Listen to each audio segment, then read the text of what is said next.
houveram dois fatores nos anos 2000 que eu acredito que alteraram o poder da China como potência econômica e que, obviamente, por consequência, uma potência política e militar.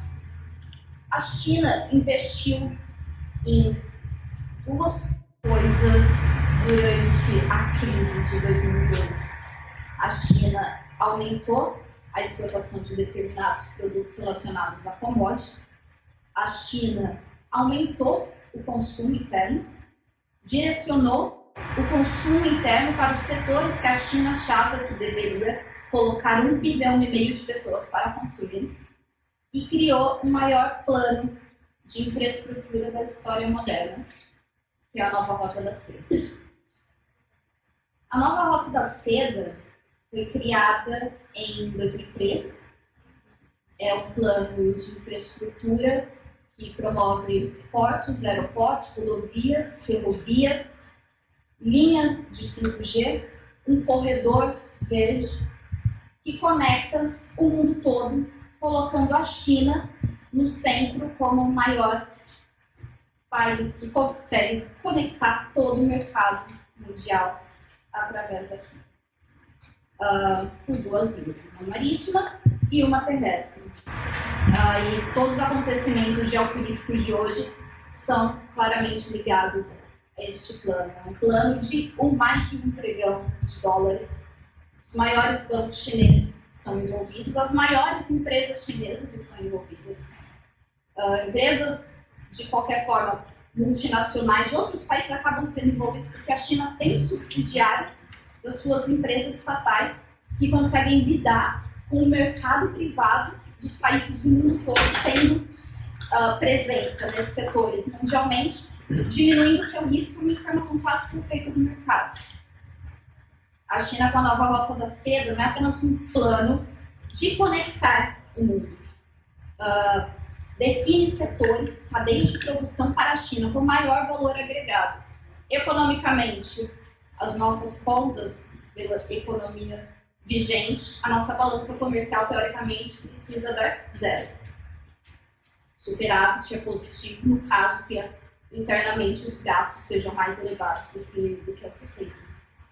A China consegue criar, através da Nova Rota da Seda, uma maior reserva interna, ao mesmo tempo que utiliza suas próprias reservas para expandir a Nova Rota da Seda.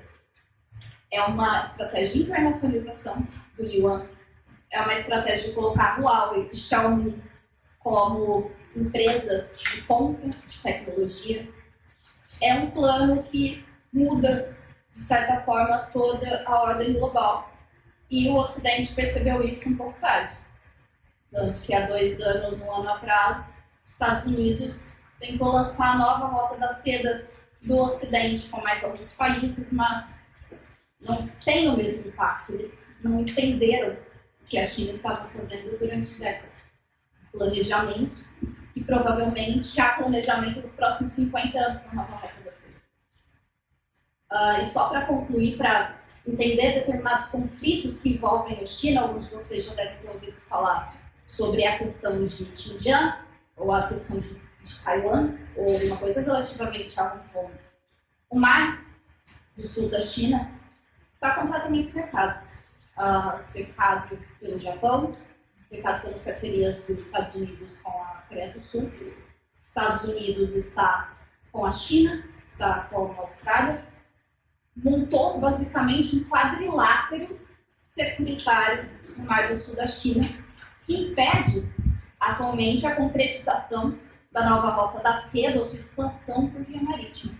E por via terrestre, tem a questão de Xinjiang, que vocês já devem ter ouvido falar, de acusações do Ocidente sobre abuso de direitos humanos em Xinjiang, mas Xinjiang é, talvez, ao nível terrestre, a região mais importante da China atualmente, em termos de minerais para construir computadores, telas celulares, ou energia para abastecer toda uma região, e a saída da nova Rota da Seda por meio terrestre. A China está cercada e acredito que esse é só o início de uma escalada geopolítica. Muitas vezes eu digo que o que está acontecendo atualmente com a Rússia, dependendo do antagonista, é mais sobre a China do que necessariamente sobre a Federação Russa.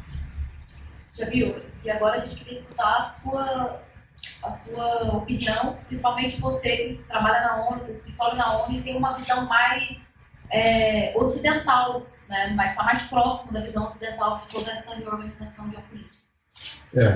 Antes de mais nada, eu queria agradecer, Jorge, aqui por ter organizado tudo isso, e agradecer a todos vocês. Muito bom ver vários de vocês que não vi há muito tempo. O que eu vejo lá em Genebra e no centro do multilateralismo é que essa disputa de hegemonia ela já se traduz em fatos concretos. Então, ela não é mais algo teórico. Estou lá há 22 anos, uma das vantagens é que você vê, durante 2 décadas, uma transformação real na posição da China, uma transformação real no discurso, mas muito além do discurso, uma presença muito diferente.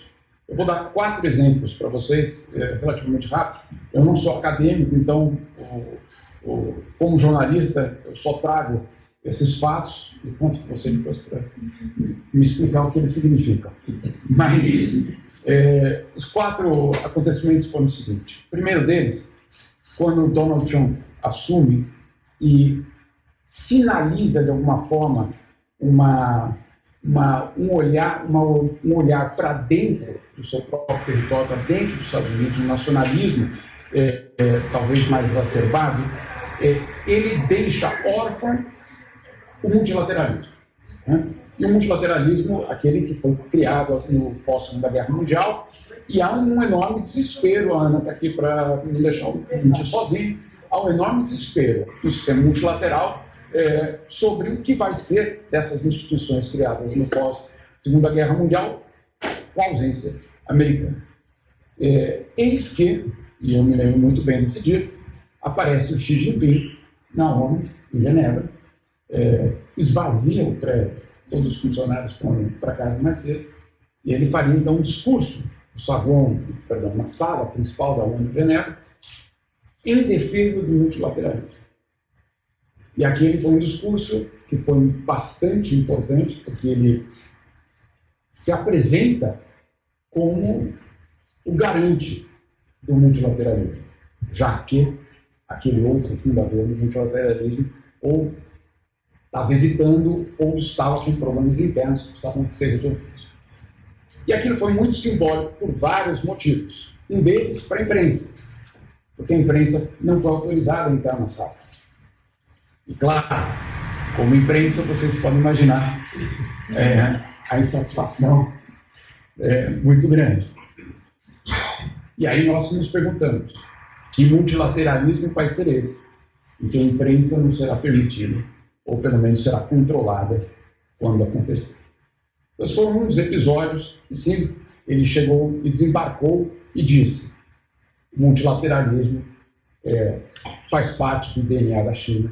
A China sabia, em tudo que tinha acontecido na OMC, que ela poderia ser uma das grandes beneficiárias daquele sistema que, olha que irônico, tinha sido criado pelos americanos para despejar o seu próprio poder. De repente, esse sistema passando por uma mudança bastante substancial. Então, esse foi um dos episódios. Um ano depois, vocês vão entender, Copa do Mundo na Rússia em 2018. O que isso tem a ver com geopolítica e presença chinesa? Bom, alguns anos antes, a polícia suíça tinha chutado a porta da FIFA, prendido alguns catolas, você estava lá, não como preso, hein, por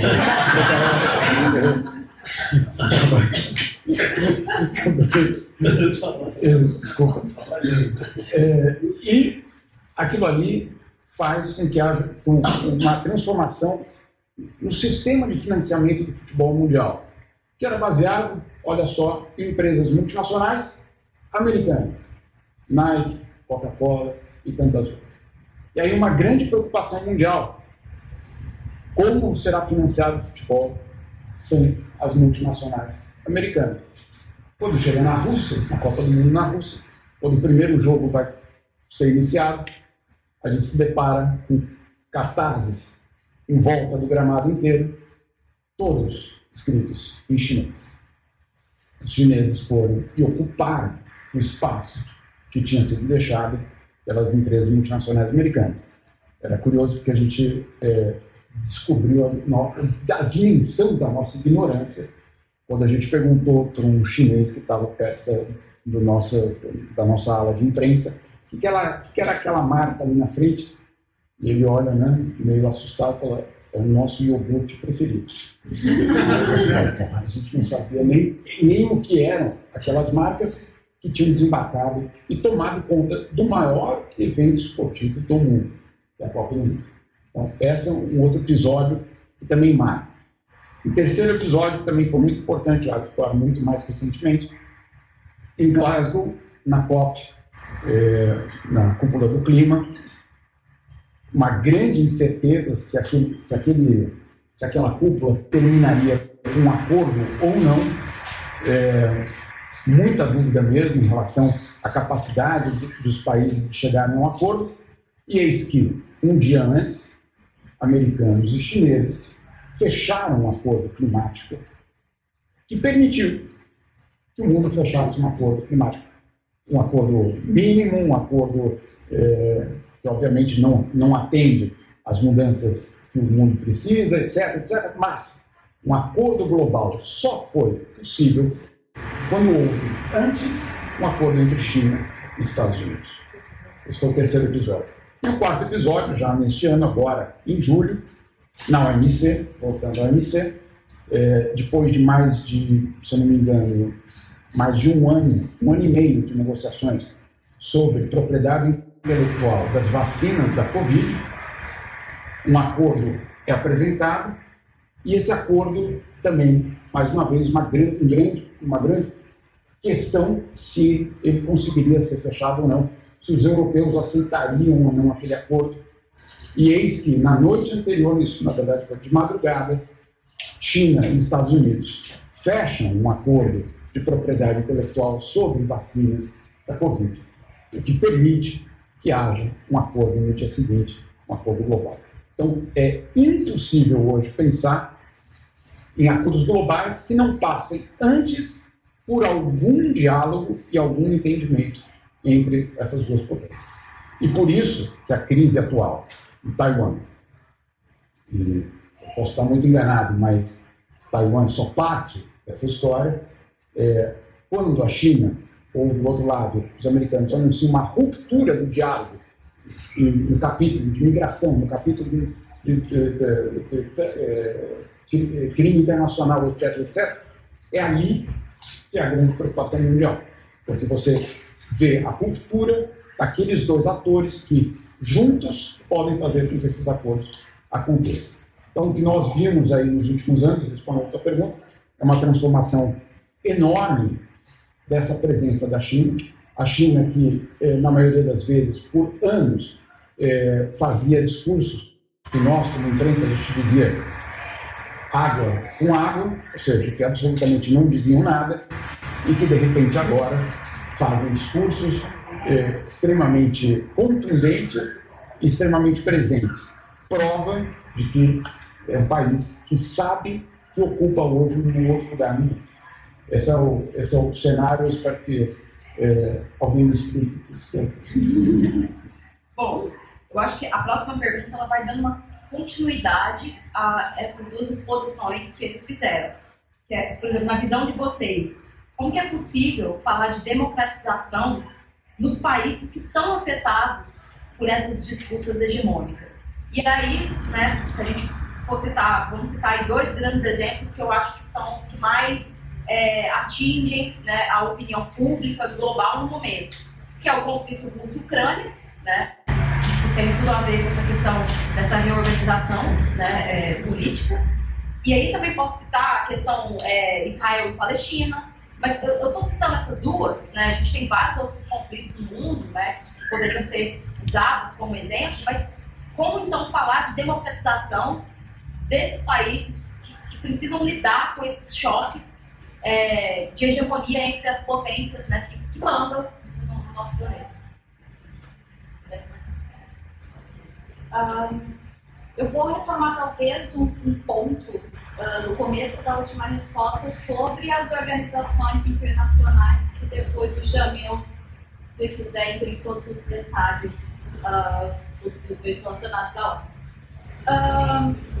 As organizações internacionais criaram determinadas regras que muitas vezes podem ser instrumentalizadas por grandes potências. E isso ocorre desde a criação do quadro jurídico legal das Nações Unidas. Tivemos outras formas de colonização nos últimos anos, né? Ações neocolonialistas, que envolvem também o quadro jurídico internacional, mas também a capacidade, muitas vezes, ou de reconhecimento dos Estados, a capacidade de segurança e, muitas vezes, de frear a sua economia em contexto de choques hegemônicos. Eu vou juntar dois livros que eu vi, talvez, para o começo dessa resposta. O que acontece em contextos com as democracias, né? A democratização ou a desdemocratização em contextos de choques hegemônicos. Vimos diferentes formas no século passado. Tivemos duas ondas no século passado que mudaram a forma que os países governavam internacionalmente. Tivemos ditaduras implantadas na América Latina, ao mesmo tempo que tivemos, por exemplo, países saindo das suas antigas colônias, enfim. O que vemos hoje é uma instrumentalização, muitas vezes, do direito internacional para legitimar certas ações, por exemplo, economicamente. Se nós pensarmos em sanções, quem decide as sanções? Tem um quadro legal, mas quem decide quem vai ser penalizado por essa sanção econômica ou não, é um conjunto muito restrito de países que muitas vezes são controlados por elites específicas. E as elites também têm um papel muito importante, tanto as nacionais quanto internacionais, para o processo de democratização ou desdemocratização de um país. Podemos, para além dessa manipulação das ferramentas internacionais que deveriam trazer, no ponto de vista das relações internacionais, ordem internacional, serve para motivações geopolíticas. E agora, talvez, pegando um pouco desses casos que você trouxe, muitas vezes até relacionado à questão entre Rússia e Ucrânia. Os Estados Unidos e o Ocidente utiliza do direito internacional para aplicar sanções à Federação Russa em setores específicos economicamente, onde interessa, porque não colocaram nenhuma sanção relacionada a algumas commodities e algumas indústrias específicas da Rússia, voltado para os fertilizantes. Atingiram a energia, o setor energético, como se o Ocidente não tivesse algumas movimentações nos últimos anos para modificar a sua estrutura energética. A invasão foi condenada à luz do direito internacional pelo Ocidente, mas não é mostrado aqui na Europa porque, vamos relembrar, não temos acesso a sites do governo russo, não temos acesso a sites de notícias da Rússia, a nossa informação é baseada única e exclusivamente pelo que é dito pelos governos e pelos jornais daqui. A Rússia afirma que a invasão ocorreu de acordo com o artigo 51 das próprias Nações Unidas.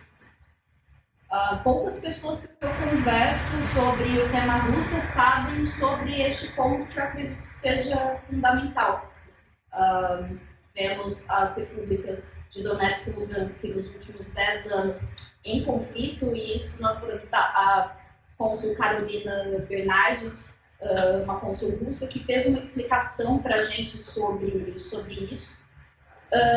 E o que o artigo 51 da Carta das Nações Unidas diz? Um país pode defender o seu território e a sua população caso o Conselho das Nações Unidas não tome providências, até o Conselho das Nações Unidas direcionar a resolução do conflito, porque é por isso que existe o Conselho das Nações Unidas, teoricamente. No entanto, os mesmos envolvidos no Conselho das Nações Unidas estão vendendo armas para o conflito, com diferença, né, da China, que tem uma política externa diferenciada. Ou seja, se a gente quer discutir a segurança e o fortalecimento das nossas agências e não ver a instrumentalização do sul global e das potências emergentes, acho que nós temos que contestar o todo e pedir um reforço dessas leis ou a sua alteração, caso seja necessário, mas não um debate amplo, porque qual a legitimidade depois de uma organização internacional, e é isso que a Rússia está fazendo atualmente, está saindo de todas as organizações internacionais, e o que me preocupa é haver um vácuo dessas organizações internacionais e voltarmos para uma maior anarquia internacional. E eu vou fazer uma ponte com o que o Jamil falou do primeiro ponto, relacionado ao multilateralismo, e vem para esse. Não acredito que houve um contexto multipolar, acredito. Tivemos um curto período de ascensão de algumas potências emergentes, mas que não se firmaram para além da China e da Índia como potência que conseguia garantir essa estabilidade, este poder. Né? Os países sofreram muitas alterações no sul global. E acredito que a China atualmente vem com uma proposta que se cruza com a Rússia como principal parceiro. Uma observação, gente: o Xi Jinping deu 2 pandas para o Putin antes da guerra, um tempo atrás. Sim, a China tem a diplomacia do panda e deu 2 pandas para o Putin para mostrar que essa parceria conseguia modificar essa internacional e ser como resistência a esse poder hegemônico do Ocidente. Mas a China vem com algo que a Rússia não vem, que são os escritos do Xi Jinping, que eu aconselho muito a leitura.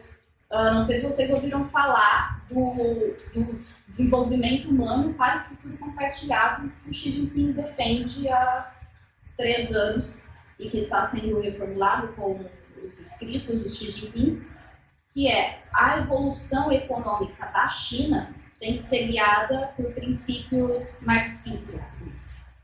E isso influencia no cenário internacional. Esse projeto que a China afirma é de uma compensação com um julgamento histórico sobre as colônias e destinar dinheiro e recursos da China e dos países mais ricos para o sul global. Xi Jinping diz que a evolução da economia da China, do desenvolvimento da China, tem que ser acompanhada ao mesmo tempo por este desenvolvimento, utilizando a ordem internacional vigente. Então, a China não perturba a ordem internacional, a China busca um mundo multipolar. Jamil, se você puder agora trazer a sua visão. Eu acho que a palavra central em todo esse debate é poder. Não tem outra questão aí. A guerra não é da Ucrânia, a guerra é na Ucrânia.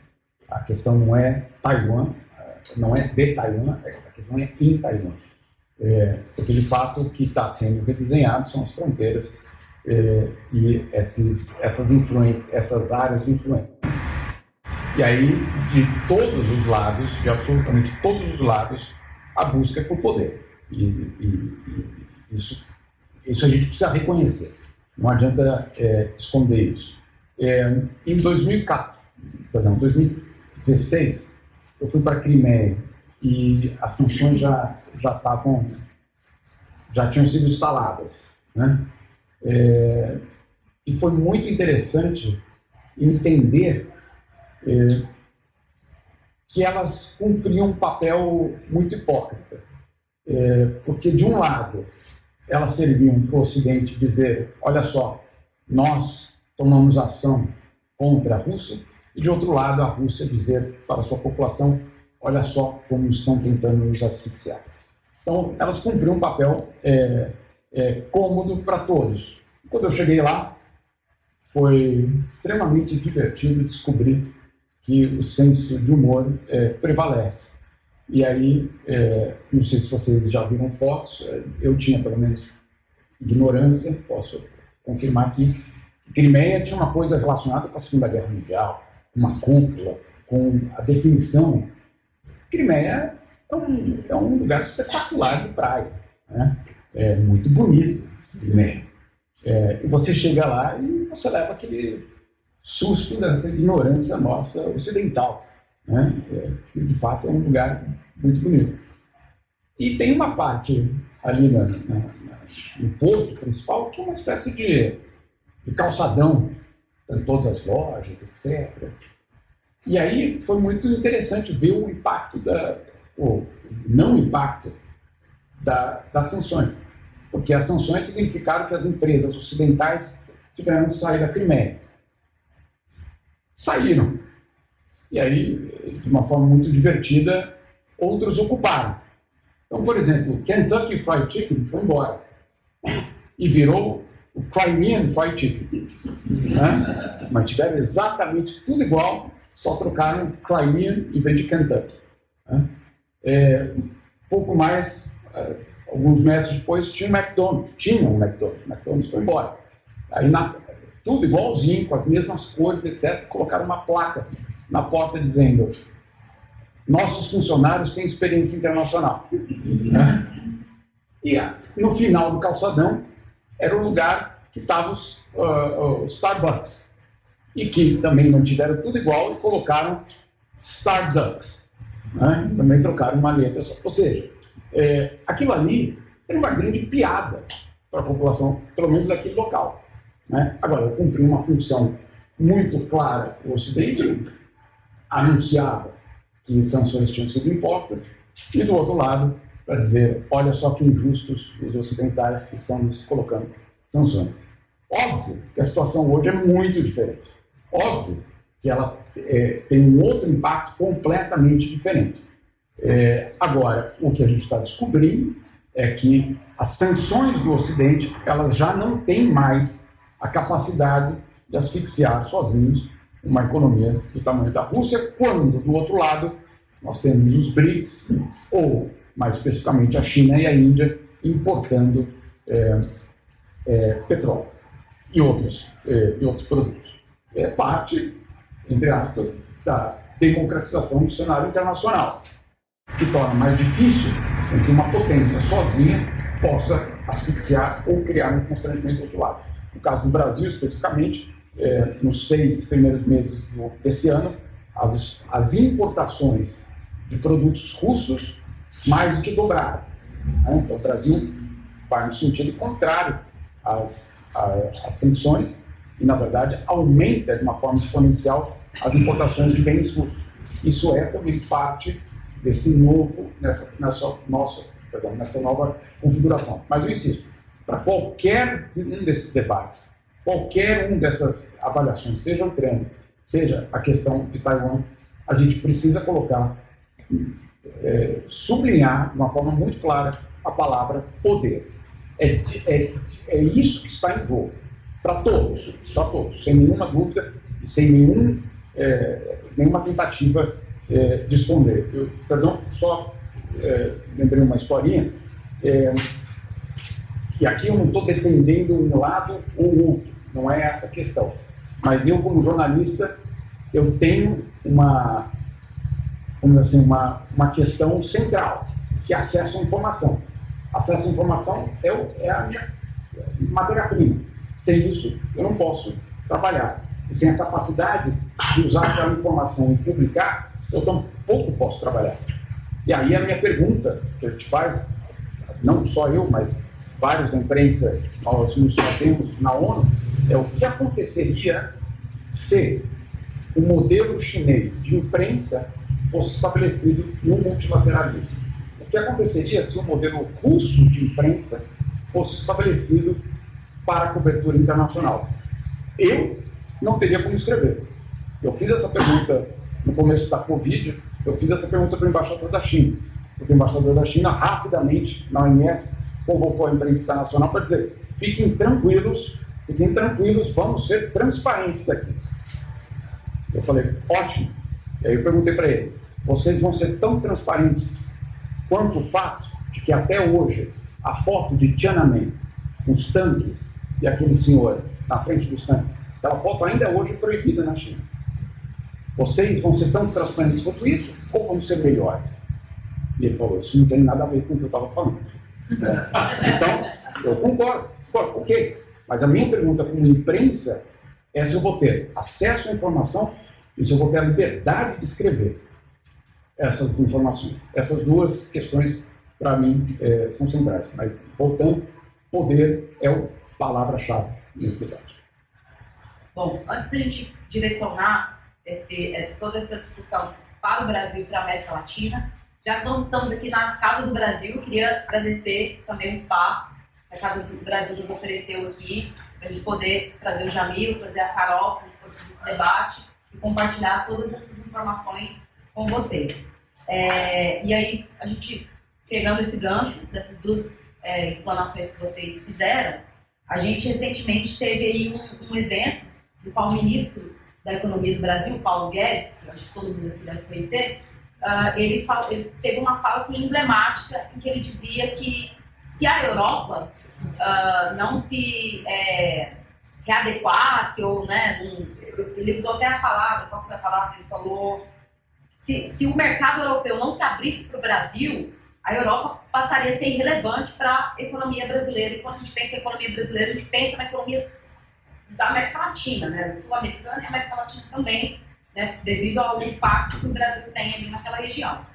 E a gente sabe também que hoje a China é o principal parceiro comercial do Brasil. Isso aí é algo que os números mostram, né? Se a gente vê só em 2021, 32% de toda a exportação do Brasil foi para a China. Se a gente pega na questão do agronegócio, e que é um dado que eu tirei, inclusive, já viu, da sua reportagem sobre as terras indígenas, o Mato Grosso é o estado forte pelo agronegócio. E dos 35 bilhões de reais que o Mato Grosso exportou, metade foi só para abastecer a China. Então, assim, é uma relação econômica que está ali entrelaçada. E aí eu pergunto para vocês, como que vocês avaliam uma possível mudança de governo, né? Porque a gente está em ano de eleição no Brasil, e a gente sabe que pode ter essa mudança de governo, né? Com a eleição do Lula para presidente do Brasil, mas a gente também tem que estar ciente, né, da materialidade das coisas, de que pode não acontecer, de que pode não existir essa mudança, a gente pode permanecer num governo Bolsonaro. Então, eu queria que vocês fizessem esse paralelo, né? Gente, eu sei que é difícil, mas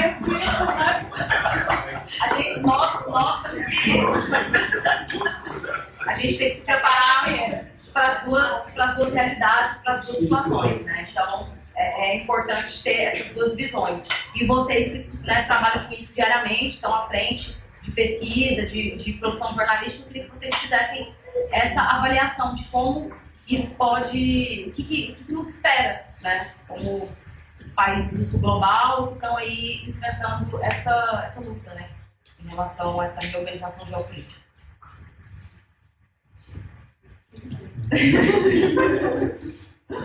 Bom, relativamente ao sul global, a Federação Russa, juntamente com a China, articulação com potências emergentes e com países do sul global, mostrou que há uma alternativa em relação ao dólar. Isso não significa um desaparecimento do dólar, mas temos umas opções para além do dólar, tanto com o rublo, tanto com o yuan.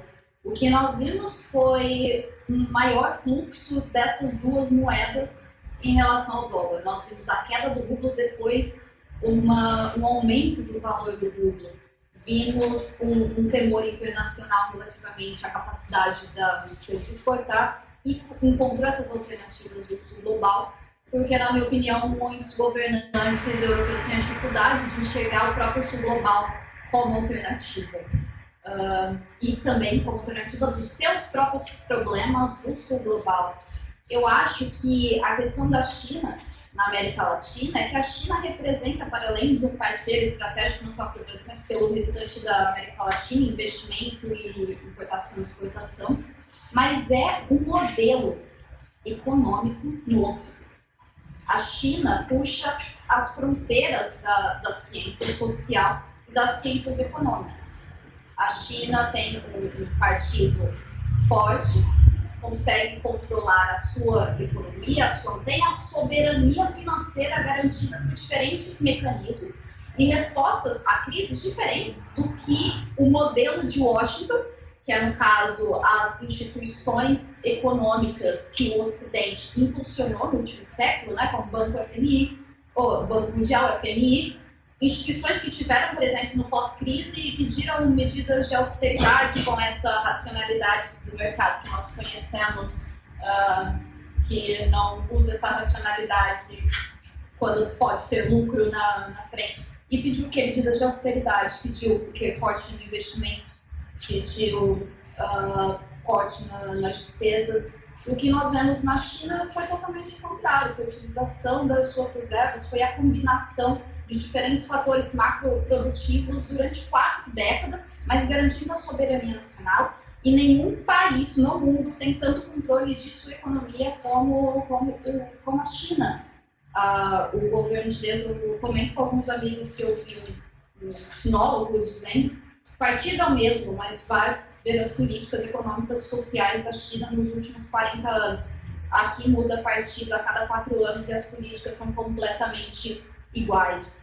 A China está trazendo, então, um modelo diferente. Como há essa articulação do privado em relação do estatal em relação ao privado, como que ocorre isso nos investimentos?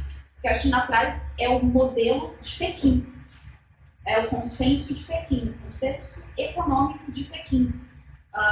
O que a América Latina tem de importante, como dizia, na verdade, McNamara, foi, eu acho que, da defesa de Kennedy, o ministro da defesa de Kennedy, dizia que a América Latina era o local mais importante para os Estados Unidos.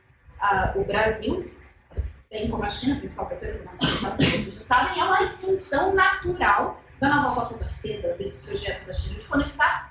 É uma alternativa ao canal do Panamá, consegue passar por diferentes partes do Brasil e conectar toda a América Latina. O Brasil é a chave da rota da seda na América Latina para conectar, enfim, o que vem da Europa, o que vem da África, passando pelo Brasil e pela América Latina.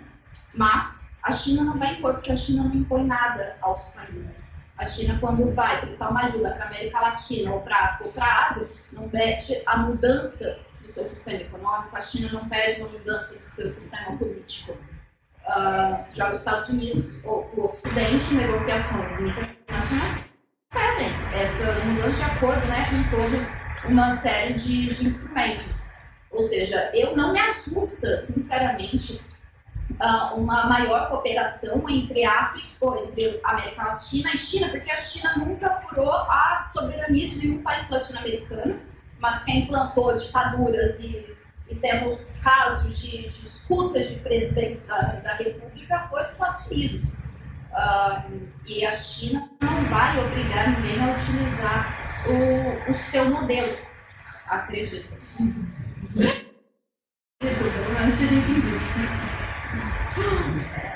Eu acho que de fato é um momento de encruzilhada, é um momento que a gente pode ter, se a gente souber usar o fato de ter outra potência com a capacidade que a China tem para justamente ampliar o poder de barganha no país. Estou falando especificamente do Brasil. Você citou uma matéria que eu publiquei hoje, que é de uma viagem que eu fiz para o Mato Grosso do Sul, nas reservas indígenas. E ali ficava muito claro que houve uma transformação das cidades nos últimos anos, graças à exportação para a China. E é muito curioso, porque em Dourados, que é uma cidade minúscula, e Amambá, cidade minúscula, existe uma certa adoração à China, porque aquilo ali representou uma transformação em termos de investimento. Investimento sustentável, investimento que mata o indígena, investimento que cria uma produção agrícola absolutamente degradante para o meio ambiente e para a sociedade. Mas para aqueles fazendeiros, a China era vista, obviamente, e é vista como um grande Eldorado. Existe essa possibilidade de fazer ou de buscar esse espaço entre essas duas potências. Entrar na briga entre eles, eu acho que, sinceramente, não é o melhor caminho. Agora, tem um aspecto, talvez, a Carol vai me corrigir, mas sempre que falam, é o retorno da Guerra Fria, de novo estamos entrando numa época uma era de bipolarização, etc. Eu sinceramente não consigo fazer essa analogia pelo seguinte: a China é hoje o maior parceiro comercial de mais de 100 países. A União Soviética nunca foi o maior parceiro comercial de ninguém, salvo da sua própria região. Então, ali a Guerra Fria, ou o muro, e etc., fazia sentido. Hoje, como você pode falar de uma área de influência quando, na verdade, você tem o Ocidente tendo como a China o seu maior parceiro comercial? Então, muito mais complexo do que simplesmente tentar transformar toda essa história num simplista, uma análise simplista de volta da Guerra Fria. Eu acho que é muito mais complexo. Tem aquela, perdão pelo desvio aqui no comentário, mas tinha aquela brincadeira de que quando o mundo era simples, pobre era magro, gordo era rico, né? E é um pouco diferente hoje, né? Não é exatamente essa relação. Eu acho que um pouco nas relações internacionais a gente vive isso com o desembarque da China nessa capacidade. E só para completar, em relação ainda ao Brasil, e só para dar, acabei de ver o último número aqui, as exportações brasileiras para a China representam 43% das exportações brasileiras hoje para o mundo. Ou seja, 43%, metade, basicamente, do que o Brasil exporta hoje vai para a China. Chegou o ano passado a 48%, reduziu um pouquinho agora. E aí é curioso, os europeus, quando vão, entre eles, agora uma briga aqui doméstica deles, quando vão falar, puxa, precisamos fechar um acordo com o Mercosul, vamos fazer um acordo com o Mercosul, precisamos fechar um acordo com o Mercosul. Certo? O argumento que eles usam é, se nós não fecharmos um acordo com o Mercosul, a China vai dominar. Não é os americanos vão dominar, é a China que vai dominar. Isso eu já ouvi no Parlamento Europeu, já ouvi nos debates da Comissão Europeia. Então, é real essa situação complexa internacional que a gente precisa reconhecer para entender. Não é reconhecer para dizer é complexo demais, não adianta entender, não. Mas é justamente para poder entender, reconhecer essa complexidade. Bom, antes de eu passar então a palavra para as questões, para as perguntas, eu vou fechar aqui a minha parte de interrogatório, né, do Brasil interrogatório. Aproveitando que você está lançando um livro, né, que tem tudo a ver com esse tema, mas a pergunta é para ambos, para os dois, já que a gente expôs, vocês, né, colocaram aqui tantas questões, tantas reflexões e uma análise, uma visão sobre essa conjuntura. É uma pergunta assim que, claro, a gente não vai ter vocês não vão ter uma resposta objetiva, e eu acho que ninguém aqui tem, por isso nós estamos aqui todos reunidos, mas como que a gente pode inventar o futuro e qual que é o papel da classe trabalhadora nesse processo? Porque se nós olharmos aqui, todos nós somos classe trabalhadora, né? A gente está falando tanto de poder, né, de conquista, de hegemonia, e a gente fala muito pouco sobre nós mesmos, né? O nosso papel nessa alteração, nessa configuração global. Então, eu queria que vocês respondessem essa pergunta final, para depois a gente poder abrir para que as pessoas façam as questões. Quem começa? Vai. Vamos seguir. Bom, eu fiz algumas pesquisas relativamente ao seu livro. Não, fiquei interessada. E uma coisa que chamou a minha atenção foi foi o mundo mudou, o Brasil mudou, os problemas foram escancarados, ninguém tem solução para absolutamente nada, não podemos voltar para trás que não era bom, e o futuro é incerto. Temos uma guerra, temos uma pandemia, temos a crise econômica dentro da crise sanitária, dentro da crise climática, mas também dentro da crise econômica novamente, e da crise emergente. Mas enfim,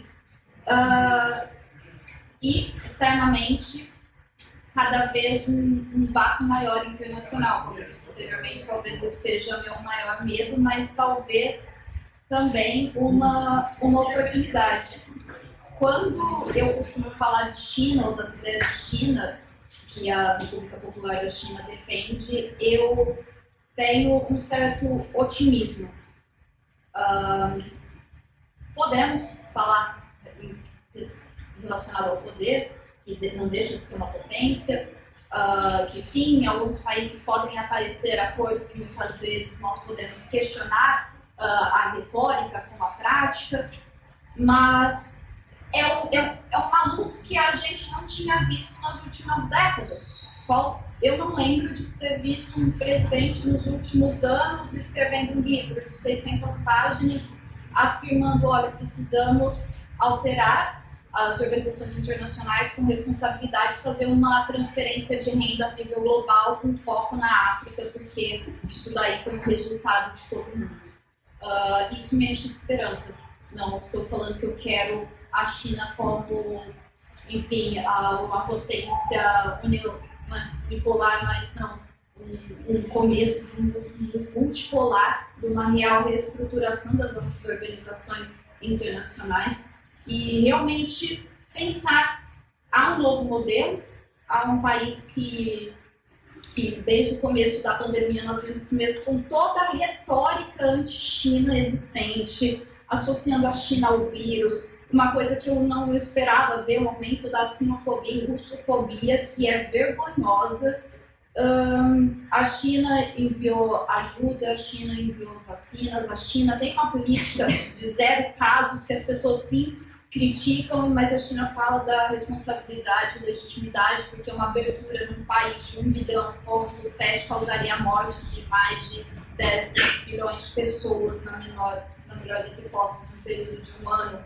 Isso eu acho que é também a China trazer uma nova perspectiva de cuidar, que seja debater, olha, que a visão de direitos humanos na China é totalmente diferente da nossa. Ler os escritos mais recentes, é o alívio da pobreza, o desenvolvimento humano, a primeira base dos nossos direitos humanos, e a China foi fundadora também das Nações Unidas dos Direitos Humanos. A China assume as suas fragilidades e diz que vai ser um trabalho gradual e que a China já está fazendo esse trabalho nos últimos anos. Mesmo que vocês não concordem com essa perspectiva de direitos humanos, mas ok, isso está sendo debatido. Tem uma potência querendo debater direitos humanos. Tem uma potência querendo absorver das organizações internacionais dos outros países e aplicar internamente. Então, acho que isso é positivo. Ver a questão da China como democracia. Quando o Bolsonaro ganhou, tive um amigo chinês que chegou perto de mim e falou que sentia muito pela minha democracia. Para ele, o Partido Comunista é mais democrático e o Partido Comunista tem maior legitimidade do que o Bolsonaro. E algumas coisas eu confesso não discordar, outras talvez poderíamos entrar em diferentes debates. Mas para o chinês é a gente que não vive numa democracia, porque ali eles são um plano. O governo legitima o seu poder muitas vezes através de trazer estabilidade, tirando 700 milhões de pessoas da pobreza. Radicou o Covid como no mesmo ano. Pobreza extrema e Covid no mesmo ano. Então, acho que isso é uma esperança internacional. Eu podia dar dúvidas. Eu podia dar dúvidas, coloquei meu filho para estudar chinês. Ele está estudando chinês. Não tenho nenhuma dúvida da importância que isso vai ter. Então, tem de ser reconhecido que esse ator no cenário internacional vai contar, já conta muito, e que vai ter esse papel muito importante nos próximos 50 anos. No livro, especificamente, primeiro que o luto da capa não é de morte, é luto de luta, o verbo. E é uma convocação à luta. E não é uma convocação à luta armada, é uma convocação a uma insurreição de consciências. Uma consciência que aceita ou que assume algumas coisas que a pandemia nos trouxe. Já eram óbvias, mas agora ficaram escancaradas, que é que o mundo é finito e que as vulnerabilidades elas existem até nos países ricos. E a pandemia não é um livro sobre pandemia, é um livro sobre nós. É um livro que tenta colocar algumas perguntas que são perguntas traduzidas justamente esses últimos 2 anos. A pandemia ela debochou dos nacionalismos, das ideologias, das fronteiras. Ela fez tudo isso de uma forma muito eficaz. E aí, o que nos resta é justamente pensar sobre isso. Então, existe a mudança geopolítica, que a Carol muito bem explicou, e que sim colocou de uma forma muito clara, que existem novos faróis e novas opções, e existe, ao mesmo tempo, uma conscientização cada vez maior, ou precisa pelo menos existir, de que as vulnerabilidades são reais e de que nós vivemos crises que nenhuma delas poderão ser lidadas de uma forma nacional. Que nenhum país vai conseguir dar uma resposta sozinho à crise ambiental. Nenhum país vai conseguir dar uma resposta à crise social ou qualquer outra que a gente colocar hoje no contexto internacional. E que decisões muito importantes vão ter que ser tomadas nesses próximos anos, nessa nova configuração geopolítica. Então, é um livro que convoca, basicamente, a essa luta por direitos, essa luta por garantir que esses direitos possam ser ampliados. Tem alguns exemplos ali no livro que eu tento trazer justamente desses últimos 2 anos, mas talvez um dos mais poderosos de todos seja a história da vacina. Não a produção da vacina, nem a compra da vacina, mas o fato de que você, como governo, você vai precisar vacinar a sua oposição para você sobreviver. Eu vou precisar vacinar o meu inimigo para minha avó sobreviver. Eu vou precisar garantir que o meu adversário sobreviva para que eu sobreviva. No fundo, essa é a lição da democracia. No fundo, essa é a lição de que só existe governo se existe, obviamente, uma oposição que é respeitada. Então, essa lição da pandemia, ela muito bem pode ser transportada, por exemplo, para a questão do meio ambiente. Né? Eu só vou garantir a minha sobrevivência se em outro lugar do planeta eu garantir a sobrevivência daquela população naquela floresta. Né?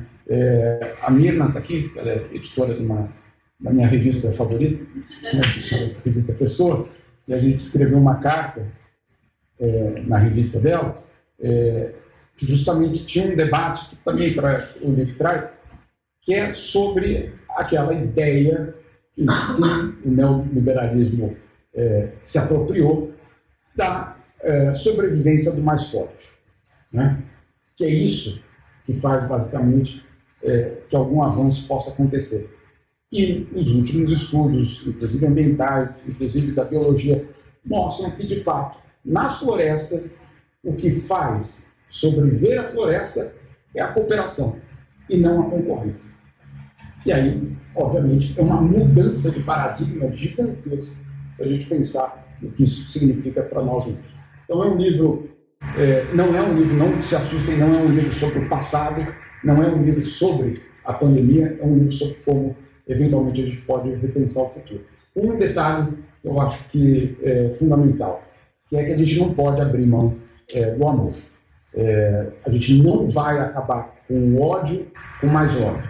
A gente não vai acabar com a morte com mais morte. Eu estava voltando a falar do Mato Grosso do Sul, eu fiquei absolutamente impressionado com a quantidade de armas em todos os lugares, vendidas para todo mundo, quem quisesse ter milícias rurais inteiras sendo formadas.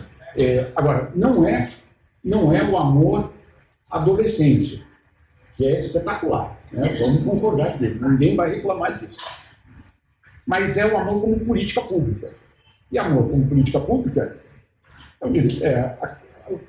conceito de direitos humanos. O que é a Declaração Universal de Direitos Humanos, se não uma declaração de amor à humanidade? Então, é desse amor que a gente está falando, é dessa tradução do amor, e não ter medo de falar de amor como garantia de direitos. Não dá para a gente imaginar que a gente viva fim de semana, que a gente esteja aqui, porque o horário de trabalho terminou, porque isso tudo são elementos que são resultados de garantias de direitos. Ponto. Não tem outra história para ser contada. Essa é a história do fim de semana, essa é a história da jornada de 8 horas de trabalho, essa é a história da licença maternidade e, eventualmente, da licença paternidade. Essa é a história, basicamente, de qualquer tipo de democracia. Então, é um pouco disso que eu estava dizendo. E falando, né, para encerrar, para exaltar, já que você está falando de amor às políticas públicas, a gente, inclusive, escolheu fazer o evento aqui na Casa do Brasil, porque é uma casa que tem esse pensamento de fazer com que as pessoas criem essa consciência da importância das políticas públicas no nosso dia a dia. O que a gente vive hoje, né, aqui em Portugal, tem um número gigantesco de imigrantes brasileiros que muitas vezes chegam aqui perdidos, que não sabem o que fazer, e a Casa do Brasil é um espaço que dá esse apoio, que mostra que existem sim políticas públicas para proteger o imigrante, que existem sim direitos para os imigrantes. Tanto que a gente está aqui hoje, né, discutindo vários temas importantes e complexos, porque a gente lutou por isso. Então, por isso que eu coloquei esse dedinho aí de o que nós, como trabalhadores, né, podemos fazer para pensar e mudar esse futuro, né? Não sei se vocês sabem, mas o Donald Trump tinha uma Damares Alves. Né? Isso. Ela é universal. Ela chama Valerie Huber, é secretária de família do governo Trump. No último dia do governo Trump, ela mandou um e-mail para os apoiadores, para as ONGs, para as igrejas, para todo mundo que basicamente formava parte do governo e aqueles apoiadores, dizendo: olha, foi a maior honra da minha vida servir sob esse governo, sou muito grata ao presidente Trump, nós estamos saindo, mas a nossa agenda precisa continuar, etc, etc. Estamos juntos, por favor, não vamos desistir. Ninguém solta a mão de ninguém, nós falamos isso. Em outras palavras. E diz o seguinte: e para vocês todos que ainda vão lutar pela nossa agenda, leia-se, agenda ultraconservadora, reacionária, anti-aborto, anti-LGBT, né? Tudo que a gente sabe, exato, anti-civilização, né? Exato. Ela fala: para todos vocês que querem continuar lutando, por favor, entrar em contato com a Embaixada do Brasil em Washington. Eu tenho esse e-mail. Não é porque eu faço parte da aliança, não, tá? Vou deixar muito claro isso aqui. Eu tenho esse e-mail. Sabe aquele esporte, né, aquela modalidade na Olimpíada de correr e passar o bastão? Donald Trump passou o bastão ao governo brasileiro para seguir com a agenda internacional da extrema-direita. Péssima escolha. Como? Péssima escolha, né? Não, é porque a outra escolha era a Hungria, que conta menos do que o João Dória. Ele é muito mais inteligente, mas ele infelizmente governa um país que cabe dentro da cidade de São Paulo. E que não consegue nem influenciar dentro da União Europeia a transformação. Então, assim, o Brasil é aquele país onde existe uma enorme esperança da extrema-direita mundial de continuar, de alguma forma, influenciando na agenda internacional. A extrema-direita internacional está extremamente interessada na eleição no Brasil, não por conta do Bolsonaro, mas sim pela sobrevivência da sua agenda internacional. Só interromper, desculpa. Sim. Lembrando que o Brasil hoje é o país que mais tem células nazistas no mundo. Segundo a pesquisadora Adriana Dias, são mais de 530 células. Só queria pôr isso, porque eu acho que tem tudo a ver com Isso tem absolutamente tudo a ver, tem uma relação direta. E essa extrema-direita mundial, seja o Vox na Espanha, o Orbán, ou qualquer outro grupo, olha assim para o Brasil com especial interesse. Então, era só um comentário, porque a eleição no Brasil ela interessa e ela é importante para esse movimento de extrema-direita no mundo, por conta desse bastão que foi passado. Né? O Brasil está segurando esse bastão. Se também cai no Brasil, obviamente, não é o fim, não é o fim. Sem ilusões, por favor, o bolsonarismo não vai desaparecer, a extrema-direita não vai desaparecer, as armas, eu não sei o que nós vamos fazer com a enxurrada de armas que foram entregues nas mãos de tantas pessoas no Brasil nesses últimos anos. Então, não é o fim do problema. É o fim, talvez, da parte mais aguda, etc., mas lidar com isso aí vai levar muito tempo. Então, só para pontuar que é muito importante que a gente entenda o que significa a eleição no Brasil nesse contexto internacional.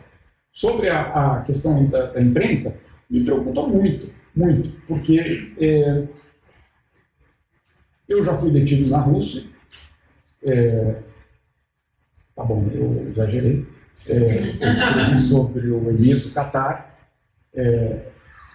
enfim, uma longa história, mas eu entendi que em alguns lugares eu jamais poderia estar falando do presidente Bolsonaro como eu estaria falando do presidente Putin, do presidente Xi Jinping ou de qualquer outro. Não estou dizendo que no Ocidente a liberdade é completa. Claro que não.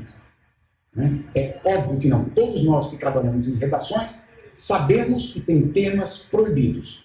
Todos nós que trabalhamos em redações sabemos que temos políticos favoritos. Todos nós que trabalhamos em redações sabemos o que significa reportar uma história ou não.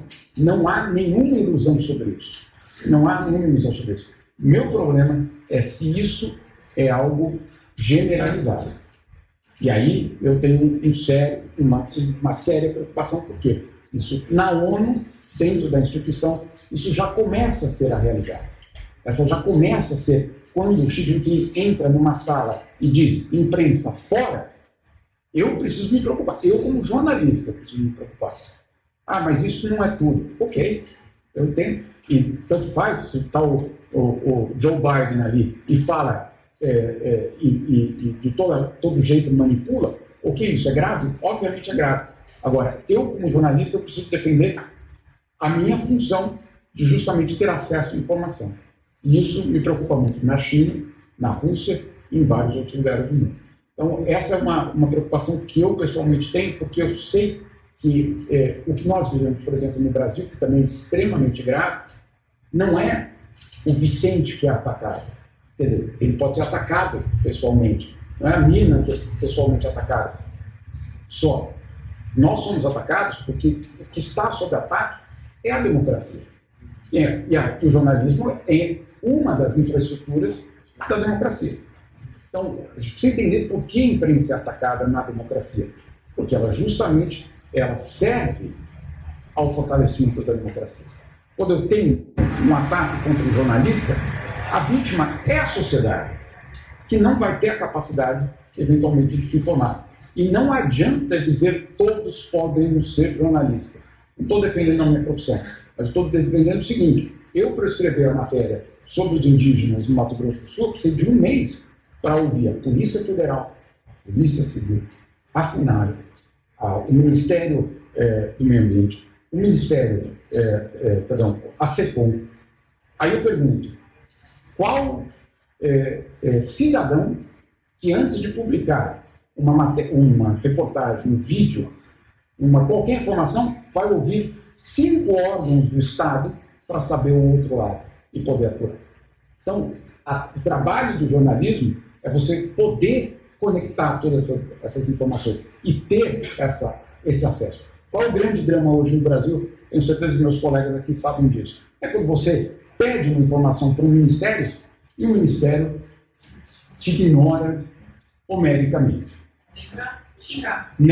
Exatamente. Nem para responder, para dizer que recebemos o teu pedido. Isso é extremamente grave também. Então, o acesso à informação é absolutamente fundamental. qualquer que seja o sistema que a gente vai caminhando, qualquer que seja a transformação que a gente vai passar. Sem isso, eu temo que a gente vai entrar numa espiral extremamente perigosa de desinformação. Hoje, o hackeamento das nossas decisões já é real, ou seja, o que é o hackeamento das nossas decisões? É você, nas redes sociais, acreditar que aquela é a realidade. E, ao acreditar que aquela é a realidade, tomar uma decisão baseada só naquilo que você viu nas redes sociais. Se a democracia é a possibilidade de cada um votar baseado na consciência, o que então é essa democracia se essa consciência foi hackeada? Olha que perigo, olha que drama que a gente vive hoje. Então, por isso, eu insisto por isso, imprensa livre, e aí não só da China, não só da Rússia, mas do Brasil, dos Estados Unidos, de qualquer outro lugar do mundo, é absolutamente fundamental. Eu queria fazer uma pergunta. Acho que ela ia responder. Deixa eu só... Acho que ela ia responder. Desculpa. E aí depois eu passo. Desculpa, não. Relativamente ao Pedro, era apenas um comentário de como eu acredito que Bolsonaro e Lula vão lidar com a China. Bolsonaro, ele basicamente destruiu o ano de trabalho do Celso Amorim e de vários outros diplomatas no Itamaraty, claramente. Mas não acho que, por exemplo, o desenvolvimento da nova rota da seda no Brasil, essa relação comercial de investimento, irá, de alguma forma, deixar de ocorrer. O que pode acontecer, eu acredito como sinóloga, que acontece no Brasil, é que o Lula teve uma capacidade negocial com a China que o Bolsonaro não tem. A China tem algumas características filosóficas e culturais relacionadas à perda de face. Se você me ofende, se você deturpa a nossa relação, você tem que ganhar a face novamente. Você tem que mostrar que você quer negociar comigo. Então, não tenho dúvidas que Lula teria acordos melhores com a China, mas os próprios escritos de Xi Jinping diz que toda e qualquer relação república popular da China só irá ser baseado no econômico, independente de partido político, independente de qualquer coisa. Sobre o contexto de choques hegemônicos, potências internacionais influenciam o sul global. As potências internacionais delimitam o funcionamento das organizações internacionais, como nós falamos aqui durante todo esse período. Entendo que a conexão seja quando temos uma ascensão de uma potência que internamente tem um modo distinto de aplicação do jornalismo investigativo, enfim, outra realidade que a gente tem que tentar compreender. Nunca vi nenhum registro da China pedindo novamente alteração da imprensa em nenhum país no mundo. Quem restringiu a imprensa brasileira, onde eu me lembro, foi os Estados Unidos, né? Internacionalmente, os Estados Unidos também funcionam como essa arma de destruição em massa da imprensa. Até que mesmo na Europa eu não vejo qual é a nossa liberdade atualmente de se informar. Eu quero saber o que acontece sobre o conflito, eu tenho que utilizar de outras formas para saber minimamente qual a opinião da Federação Russa, se eles não estão mexendo com o tabuleiro do mundo todo. Sul global, África em especial, o debate que você está fazendo lá é o preço dos alimentos, o debate que está fazendo na África é fome.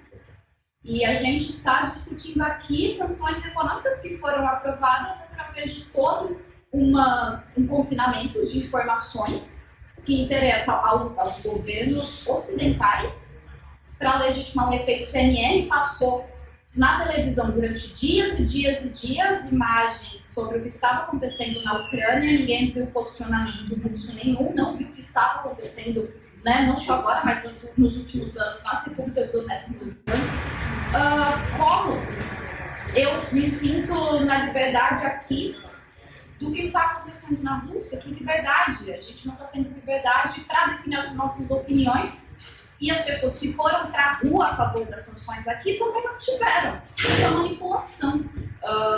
Então, acredito que para a manutenção do poder, exploitação do poder, claramente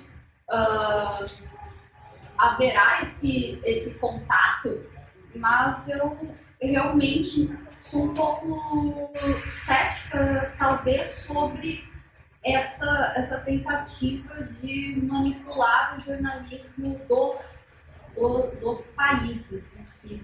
Mesmo como potência hegemônica, os papéis, que uma coisa é a teoria e a prática, mas os textos teóricos indicam para outro caminho a China relativamente ao contexto internacional. Estou falando da China como ator internacional.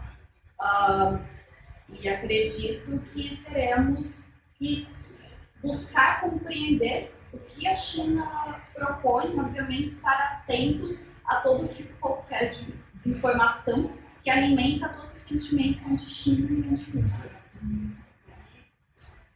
Posso perguntar? Deixa eu só. Acho que ele foi. Não, aí, sorry. Não, tudo bem. Não, eu penso o seguinte.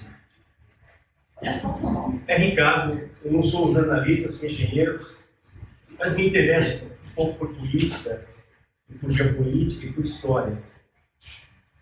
Você, no contexto histórico, desde o tempo da União Soviética, da Revolução Russa, todo mundo aqui, pessoas esclarecidas, sabe quanta pressão ocorreu em cima dessa revolução, né? Os 4 anos de guerra civil, depois disso veio o stalinismo, enfim, é uma história muito complexa, mas eu gostaria de saber o seguinte: democracia todo mundo quer, mas num momento de tensão que nós estamos vivendo hoje no mundo, China e Rússia estão tão erradas em controlar um pouco o que acontece dentro dos seus países de informação, porque a Rússia foi vítima de um colapso, né, da União Soviética, caiu nas mãos do neoliberalismo.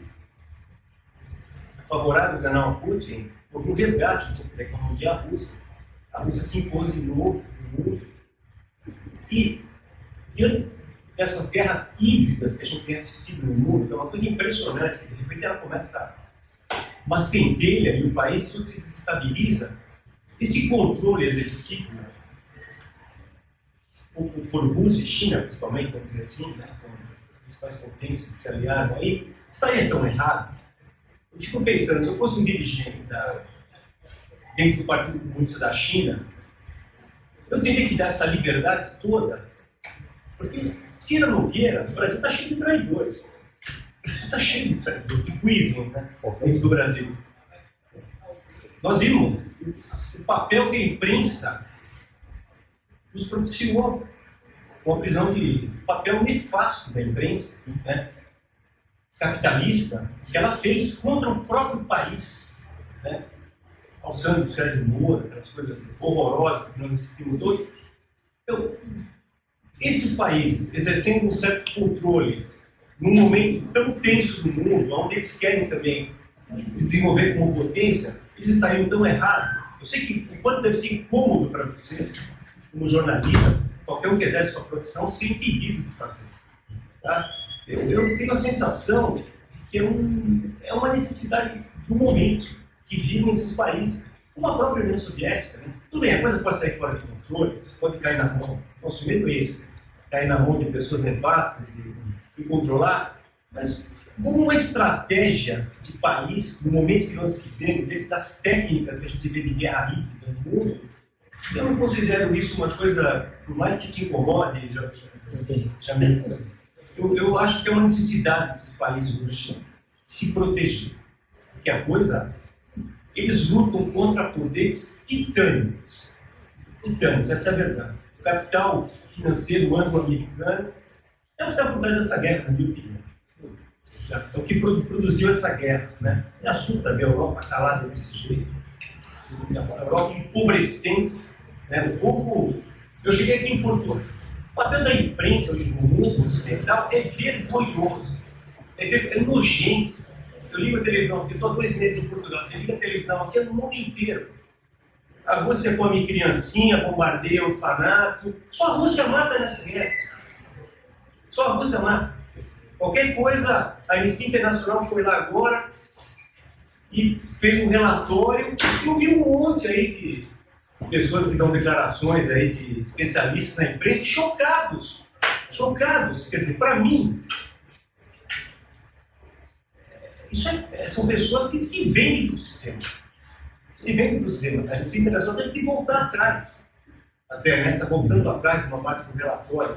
Quer dizer, é uma coisa vergonhosa. Né? Eu não vejo, assim, na minha opinião, posso estar errado, eu sei que isso pode ser perigoso também, que pode sair fora de controle. Eu não vejo, por parte desses países, um erro tão grande em controlar diante do momento dramático que o mundo vive. Né? Então, no fundo, nós estamos na beira da extinção, isso é verdade. Desculpa se eu falei muito.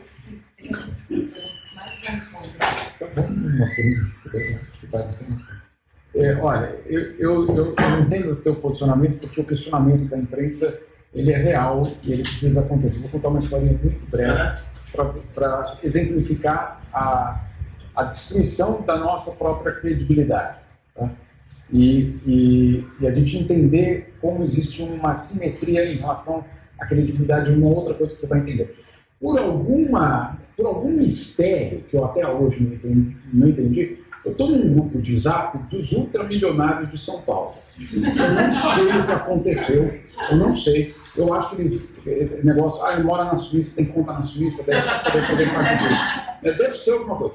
São todos senhores de mais de 70 anos, que basicamente dominam o nosso país. Quando eu vi que eu estava nesse grupo, eu fiquei putinho. Né?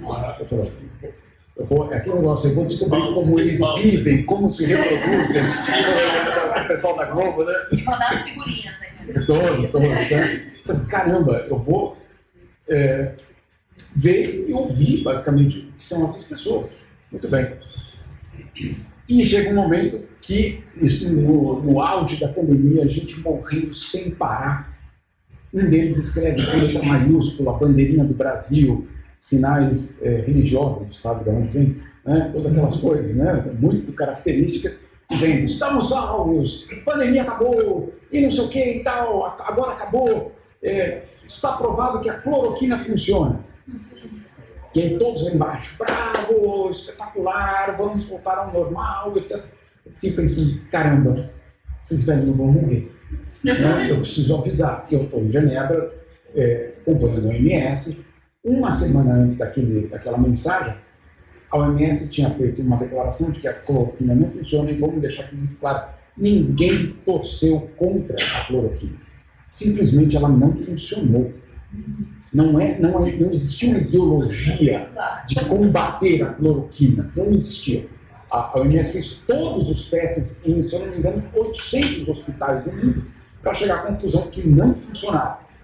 2 dias depois da OMS, o CDC nos Estados Unidos, o Center for Disease Control, que o C não é comunista, tá? Nenhum dos dois Cs é comunista, chega à conclusão que instituições de pesquisa americana, por favor, gastar dinheiro em outra coisa. Parem de gastar dinheiro em tentar descobrir se a cloroquina funciona ou não, porque ela não funciona. Então, caramba, eu preciso avisar esses velhinhos. Peguei a carta que o CDC tinha mandado para todas as instituições do mundo e coloquei no grupo. Falei, olha, isso parece de fato uma boa notícia, etc. Mas olha só, lamentavelmente, o CDC diz que ela não funciona. A primeira reação foi, quem disse que essa carta é verdadeira? Aí você fala, tem razão, podia ser uma carta falsa. Eu fui lá, peguei o link do site, coloquei no grupo. Olha aqui, esse é o link do site. Segunda resposta para a Adorância. Cuidado, esse link pode ter sido hackeado pelos chineses. E a festa continuava. Mas exato. Dá um desespero. Por quê? Mas aí a minha pergunta não foi só.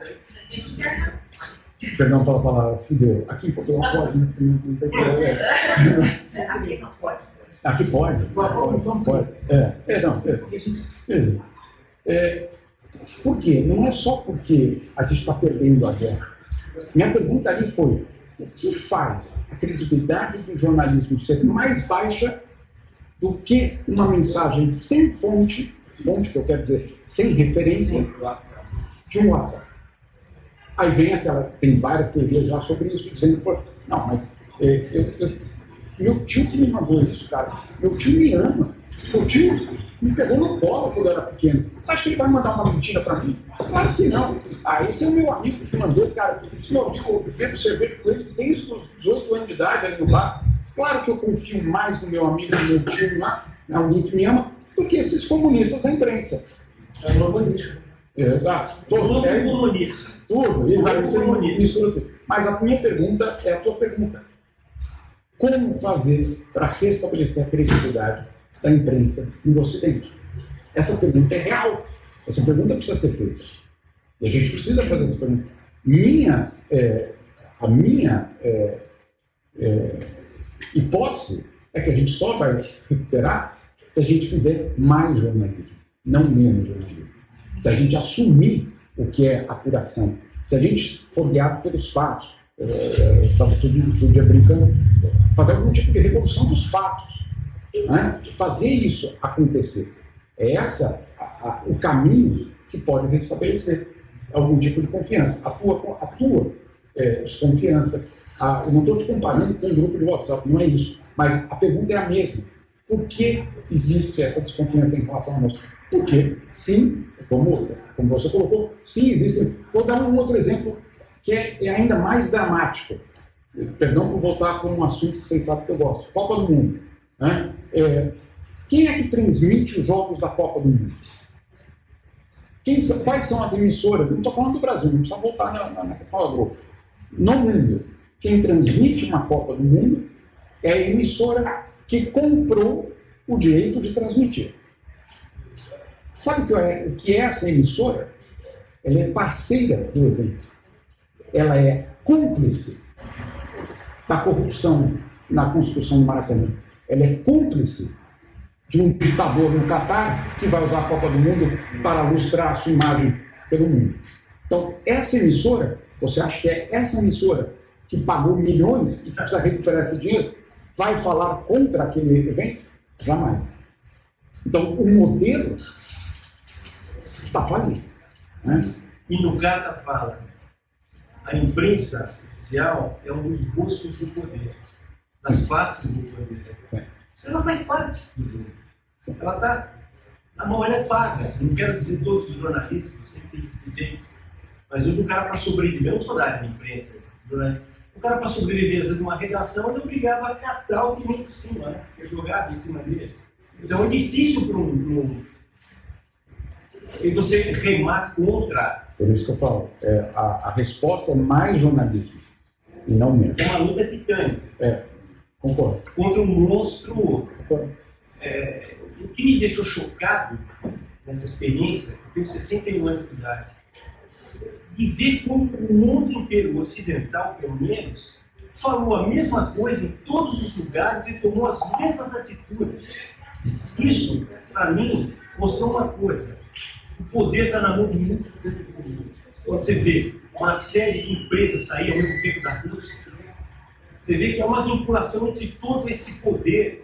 Né? Você pegar o livro do Ladislau Gogol, que fala de economia, hoje você tem aí o capitalismo hegemônico e o capitalismo financeiro. Esse poder foi parar na mão desses caras que controlam tudo, eles dão ordem. McDonald's sai da Rússia, essas sanções todas, seria impossível se fazer. Eu estou vendo no mundo hoje a mesma conversa em todos os lugares, o mesmo tipo de atitude. Né? Lógico, muitos países não aderiram, porque tem outros interesses. Né? Acho que eles até não conseguiram a força que eles queriam. Mas mostra para mim que existe uma célula de controle que controla tudo isso daí. Ficou claro, evidente, para mim, pelo menos. Então, é por isso que o jornalismo é publicado. Existem aí, né, você pega hoje nasceu o YouTube, mesmo assim toda hora eles derrubam, né? Você fala alguma coisa contra o sistema, eles derrubam, é complicado. Desculpa. É isso, né? Bom, a gente tem um tempo para, no máximo, mais 2 perguntas, mas tem que ser direto e objetivo, porque senão não dá tempo do Jamil fazer o sorteio. Então, não, ele pode fazer primeiro, eu faço. A minha pergunta é bem básica para a professora. Por favor, se quiser Bem levantar. imediatista, porque o pessoal falou que esse projeto de crescimento da China, toda a infraestrutura baseada em medicina, a gente vê que nos últimos 40 anos a China cresceu e se explodiu com base nas exportações. E esse modelo se mostra esgotado, tanto é que ela está se voltando agora para o mercado interno. E a gente vê a China parando de crescer, e isso já está criando condições dentro do país, porque eles pararam de agregar, a ascensão social diminuiu muito, e ainda existem muitas pessoas na pobreza na China. Fala-se também de uma explosão da torre imobiliária, que é o que sustenta muito a economia chinesa.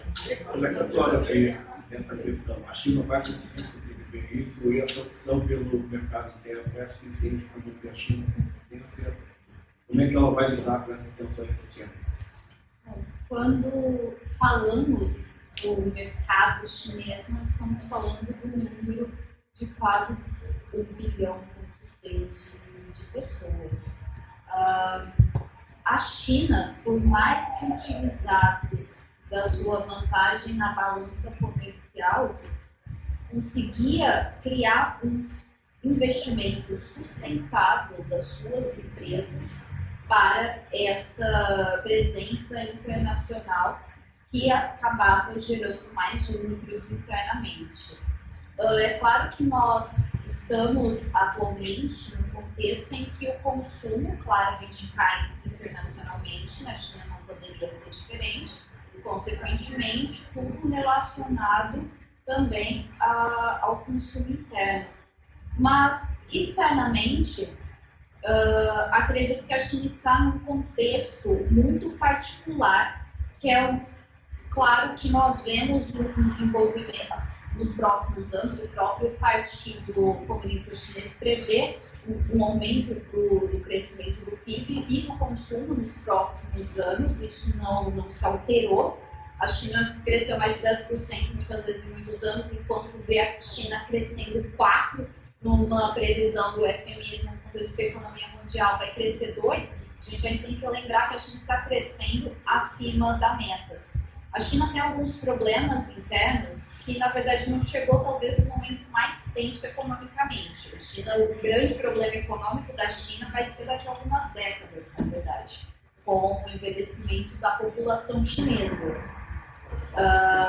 E a China, de certa forma, já se prepara para isso desde agora, e que, consequentemente, influencia em toda a lógica de consumo e desinvestimento da China. A China modificou, por exemplo, políticas relacionadas, agora já não existe mais a política de filho único, agora a mulher pode ter na China 3 filhos, já pensando nesse desenvolvimento econômico, pensando na segurança alimentar da China. A principal preocupação econômica da China é a segurança alimentar dos chineses. Relativamente à questão da Evergrande, quando nós falamos do montante relacionado a essa dívida e da capacidade da China de responder a essa crise, é completamente distinta do contexto internacional e interno das grandes potências ocidentais na crise de 2028. Tivemos um evento, acho que foi no passado, que debatemos essa... 2008.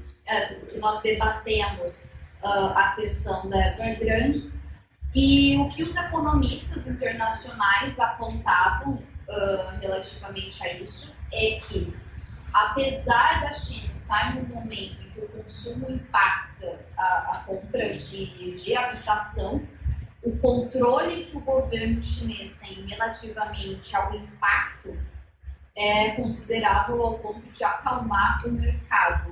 O mercado chinês consegue manter uma certa estabilidade.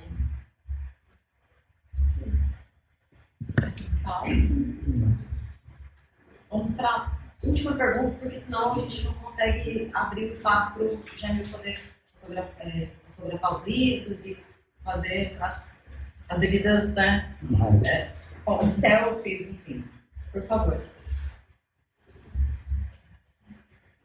Quem tinha a última pergunta? Não? Estamos envolvendo aqui uma oferta mexicana. Eu só queria pegar em 3 pontos que foram aqui partidos. O meu nome é Felipe, sou militante do Partido Comunista Português e queria enaltecer também esta iniciativa.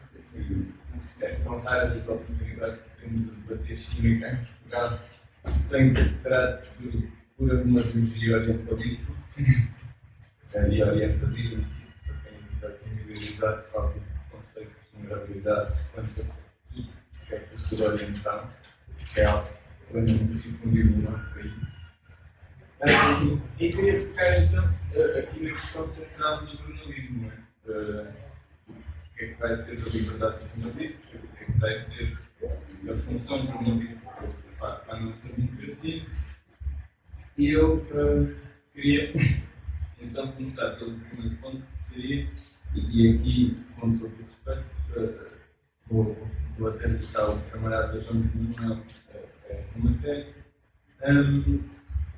O conceito de guerra híbrida parece-me algo redundante, porque até hoje eu acho que nós não vivemos outra realidade que não essa de viver realidades paralelas quando o acesso à informação. E isso antes, durante o feudalismo, era na figura da igreja, se calhar, ou dos governantes que iam às casas para transmitir a informação dos existentes da cidade. E hoje isso dá-se nas redes sociais, há centros que injetam informação nas redes sociais e as pessoas, cada uma na sua bolha, porque isso está tudo afinizado, vai viver a sua realidade paralela, o que inviabiliza qualquer tentativa de diálogo. E eu acho que isto se trata precisamente, aqui para justificar a questão de que a guerra híbrida é importante, acho que se trata precisamente do facto de nós estarmos permanentemente em guerra durante a história. Porque a história é talhada pelos intelectuais e o jornalismo, sobre esta prisma de análise, ao meu ver, nunca foi outra coisa senão um instrumento desses vários poderes. Então, para concluir, acho que o futuro jornalístico só pode ser pensado quando a realidade deixar de ser aquela que foi captada pela teoria realista das relações internacionais, que nos diz que estamos em processo de poder. Eu acredito que o futuro jornalístico e a ideia de liberdade jornalística só existe quando nós transcendermos este cenário de luta pelo poder e onde o poder vai finalmente transcender também aquela noção maquiavélica de poder como triunfo e vai ser realmente para dar liberdade às pessoas. E, portanto, acho que só efetivamente nessas ideias de partilhar, ou outras ideias totais, é que nós podemos imaginar também um jornalismo livre. Não é que esta discussão vai ser sempre estéril, se nós não tivermos isto. Antônio, 2 segundos eu respondo. Se você se importa, só a última pergunta para o Gerson, como é que ele falou a pergunta, você já faz, Gerson, e a gente já analisa. Eu só queria pontuar aqui que tudo isso que eu vi aqui, eu lembrei de uma obra do Papa Bento XVI, encíclica de 2009, chama-se Caritas Libertà. Caridade, que é o amor, que você falou sempre, e a verdade. Caridade e verdade. Eu me lembro do discurso dele na Casa Branca, em 2008, onde foi da questão do Iraque, em que ele lembra uma passagem do Papa anterior, fala que num país sem verdade, a liberdade perde seu fundamento e acaba sem democracia. Então, isso a gente está vendo. Acho que a humanidade tem que restabelecer esses valores, que é o amor e a liberdade. Não vai ter solução no mundo.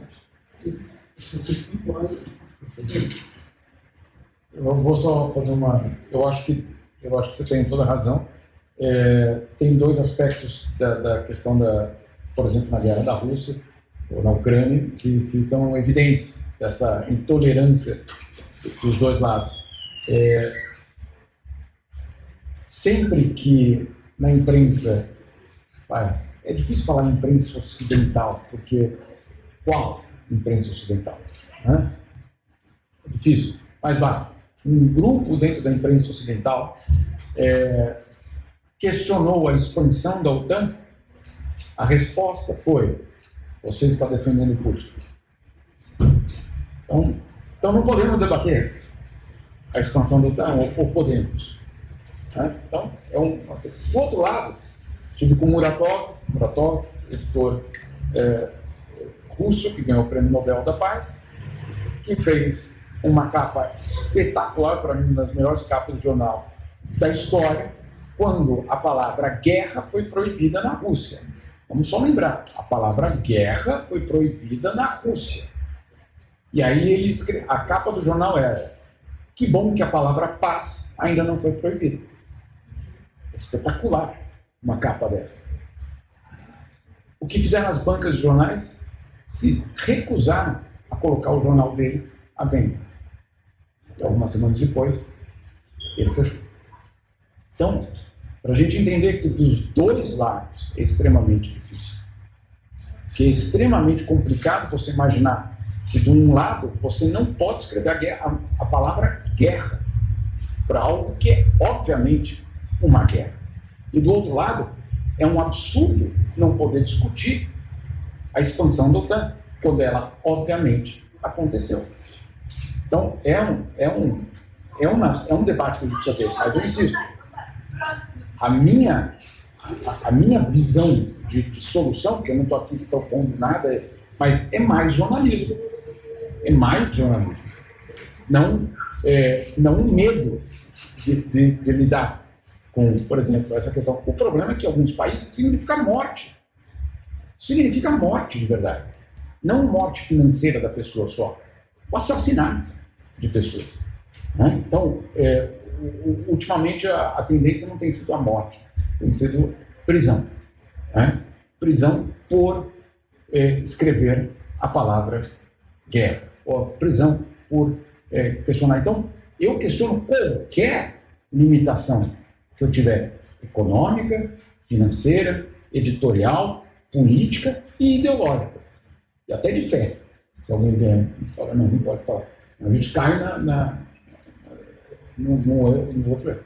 Então, a minha visão, pelo menos, é de mais jornalismo. Se é possível, não sei.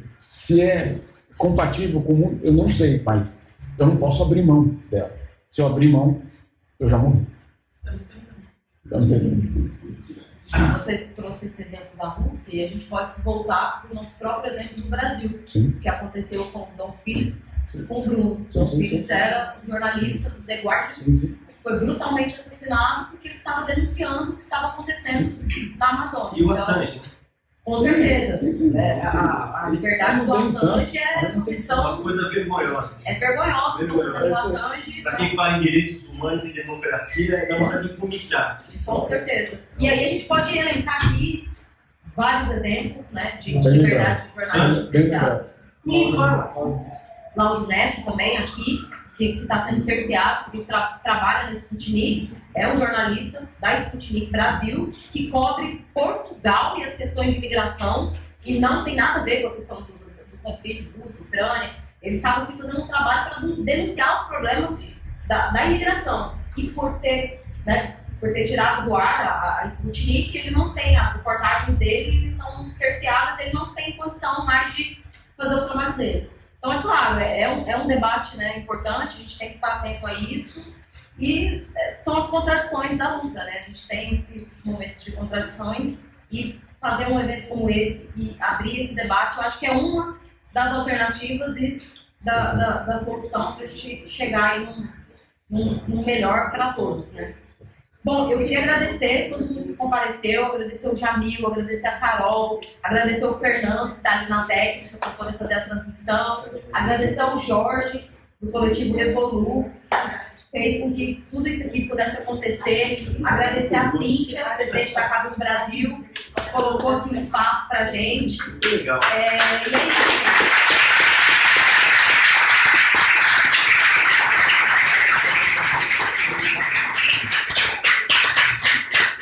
Trabalhadores da Casa do Brasil também, obrigado pela força. E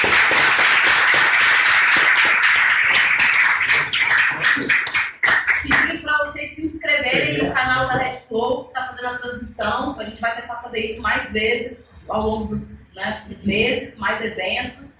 Se inscreverem também nas redes sociais da Casa do Brasil para acompanhar todas as atividades que eles fazem aqui. E quem tiver interesse em saber um pouco mais do trabalho do Coletivo Evolu, também tem as redes sociais.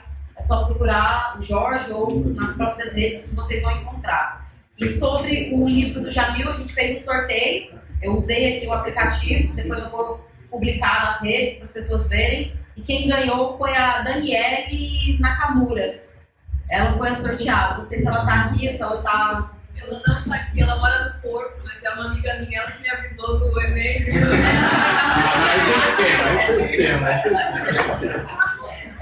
Assim, eu fiz aqui o sorteio, na verdade, o primeiro ganhador foi o Conrado, mas como o Conrado é da organização, né, eu acho que não... Então, aí, a segunda pessoa do sorteio foi a Daniela. Então, a gente entrega, se você quiser fazer essa ponte. E agora o Jamil vai estar à disposição, porque os livros estão aqui, quem quiser autógrafo, tirar foto, enfim. É isso, gente. Obrigada. Obrigada, Jamil. Obrigada, Carol. Obrigado, Silvana. Tamo junto.